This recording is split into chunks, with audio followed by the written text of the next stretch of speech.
President Trump just wrapping his remarks at the UN General Assembly after nearly an hour of speaking there. The president taking a hard line with the United Nations, questioning the purpose of the organization, saying it's not coming close to living up to its potential. President Trump also accusing the UN of not helping solve conflicts around the world and claiming that the body is supporting illegal immigration.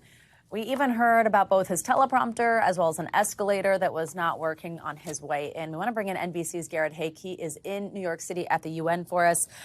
Garrett, in just a moment, we're going to cover what's sort of a highly anticipated topic here this week at the United Nations General Assembly, which is the war in Gaza, of course, and I'll touch on his comments. But with you first, I think sort of striking in an audience of this nature, of other world leaders, we heard such a focus.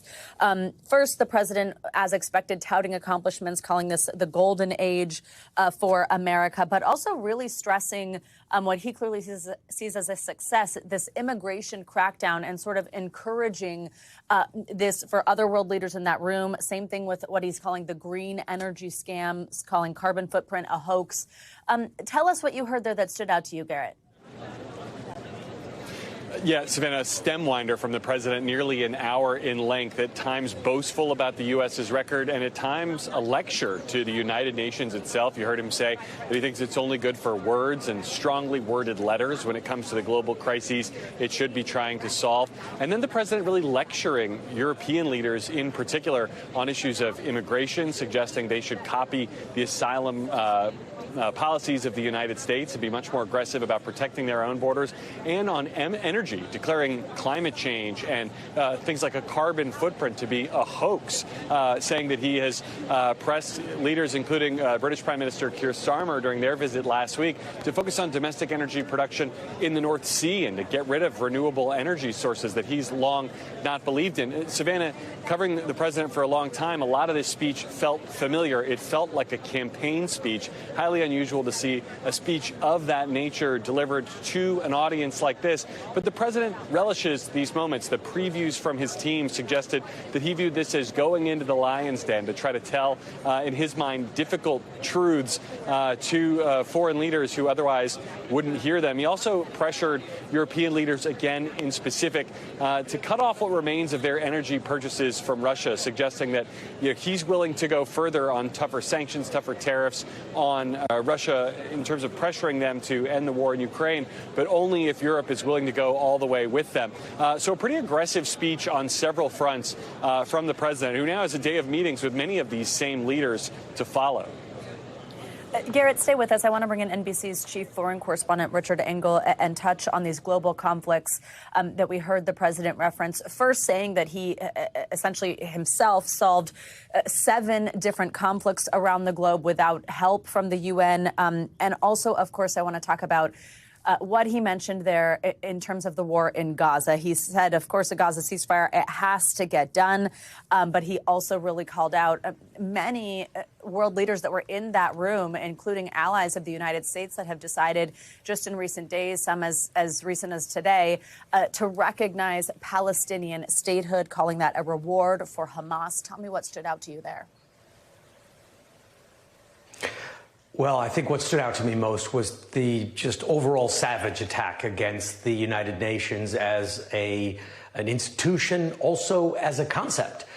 He said that not only was it a waste of time, that it was an ugly building, that it was overcost, that he could have built it better, that it was pushing a internationalist, sort of globalist immigration agenda and a green agenda. But he said that it wasn't just doing it for political correctness, as he described it. He said it was doing it because bad actors were trying to pursue this agenda. So he really portrayed the institution that he was in, established after World War II, 80 years ago, to stop global conflicts, to stop another global Holocaust after World War I and then World War II. He said that it is basically a waste of time, and that countries around the world, if they want to save their countries, particularly the ones in Europe, should follow his example. And he said he wore a hat that says Trump does everything right, or is right about everything. And he said, well, I am right about everything, and you should do what I'm doing. You should use ICE and kick out illegal immigrants. You should ignore this globalist environmental agenda and try and follow his example because, quote, he's really good at this. That was the message, and he left sort of with a bit of contempt for the organization that he just addressed today, or that was certainly the impression that I got, having listened to many UN General Assembly speeches and many given by world leaders, where generally the tone is we have to come together. We need to work together to stop conflicts, to stop rogue actors from crossing borders and invading their neighbors, or to stop transnational problems like drug cartels or like environmental challenges. He says the best way to stop drug cartels, again, follow his example and bob the cartels when you see them. No real sense of international cooperation, no sense that is even a goal. He thinks it's a waste of time. I think that in general is the clear message that he was delivering today for over an hour and a half.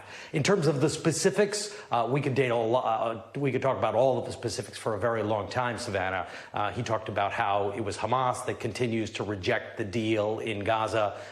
Most Israelis don't believe that's the case. A growing number blame Prime Minister Netanyahu. Hamas has said repeatedly that it would accept a deal, that it would let go of the terrorists, the hostages that it's still holding in exchange for a final ceasefire agreement or an end of conflict agreement.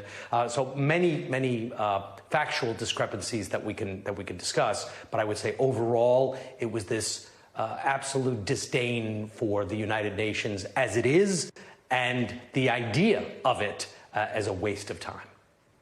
Absolutely. I think, Richard, at one point he even said that the UN essentially, their work consists of a strongly worded email and then not much else, that it's those empty words and that doesn't solve any of these global conflicts. If I could ask you, Richard, because we do have some time to discuss some of the specifics, a little bit more about sort of the tensions happening here at the UN General Assembly as it relates to Gaza. You have French President Emmanuel Macron meeting with the Saudi Crown Prince. They have what's being called the New York Declaration, 142 countries here at the General Assembly sort of approving this step-by-step plan of how they see a two-state solution coming to be. On the other hand, you have President Trump, as I mentioned, saying that that's essentially a reward for Hamas and not, of course, recognizing that Palestinian statehood. He did, though, at one point, he said the one message is release all the hostages. I do want to note that was received with applause in the room. But what could come of a meeting like this? This many world leaders here in New York at the same time with this as a focus and with the war escalating as we speak. So let's talk about Palestinian statehood and the recognition primarily by the UK and France to recognize a state of Palestine now in this special committee that Saudi Arabia was a co-chair of. It's about 1 century too late. Britain and France carved up the Middle East, carved up the modern Middle East in the years during and right after World War I. And when they did, they never established a state of Palestine, the same way they never established a state of Kurdistan. And by not establishing a state of Palestine and by establishing the borders that they did draw up, Britain and France in the midst of World War I and right after, they created the modern Middle East that has been unstable for the last 100 years. So now, in this at this UN meeting, in an extraordinary session, France and the UK recognize a state of Palestine. But there is practically no state of Palestine left to recognize. Gaza is effectively in ruins. Hamas has been obliterated militarily. Its armed wing is still holding, as President Trump mentioned, about 20 living hostages. The group has said that it would free them, but it has not freed them up until now. The military offensive that Israel's carrying out against Gaza is only intensifying, focusing primarily around the Gaza Strip. And in the West Bank, the other part of Palestine, the wealthier, more successful, and still largely intact part of Palestine, is increasingly covered with Israeli settlements, many of them spreading with the encouragement of the United States. So Britain and France, yes, They recognized the state of Palestine, but they recognized a state without defining what its borders would be, without defining how the state is supposed to function, how Palestinians living in this theoretical state of Palestine are supposed to act and conduct themselves on a day-to-day basis. It seems a bit symbolic, and if anything, it probably highlights President Trump's point that when you just make empty statements and you just make a recognition on paper but have no power to back it up, and Israel isn't changing its policies. In fact, Israel, with President Trump's support, Prime Minister Netanyahu, his government is more likely to take more and more land in the West Bank and make the creation of a future Palestinian state even less likely. The Netanyahu government just approved a giant new block of settlements called the E1 block just north of Jerusalem that effectively cuts the Palestinian West Bank in half, the heartland of the state of Palestine, dividing it in two. So a century after they carved up the Middle East badly, yes, now Britain and France are recognizing the state of Palestine, but they're doing it at a time when it is almost impossible for that state of Palestine to exist because Gaza is destroyed and the West Bank has been chopped up and is getting more chopped up by the day. Richard Engel with such important context from the ground for us. Richard, hang with us. I want to go back to Garrett Haake. Garrett, a lot of what we heard from the president and a lot of what we've heard from him, of course, in the past, when it comes to tackling these global issues, he relies a lot, and he said so today, on these personal relationships that he has with some world leaders. Even today, when it comes to Russia, with President Putin saying, I thought that one was going to be a lot easier than it has turned out to be because of that relationship with Putin. And then we also heard him, referencing he sort of passes two ships crossing, one exiting the stage, one coming on, the president of Brazil, and sort of says, hey, maybe we can solve some of our issues, discuss tariffs. I think we're going to meet this week, just after, 30 seconds, even saying that he really liked him. He only does business with people that he likes. What do you make of what we heard from him on these relationships and where they stand right now when it comes to actually being fruitful in solving some of these conflicts?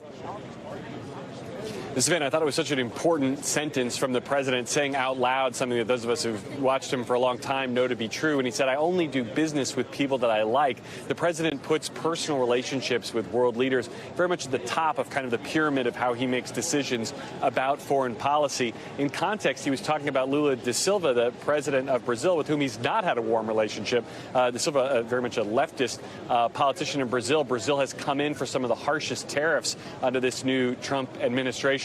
But he described having 39 seconds of great chemistry with the Brazilian leader as the two were crossing essentially backstage.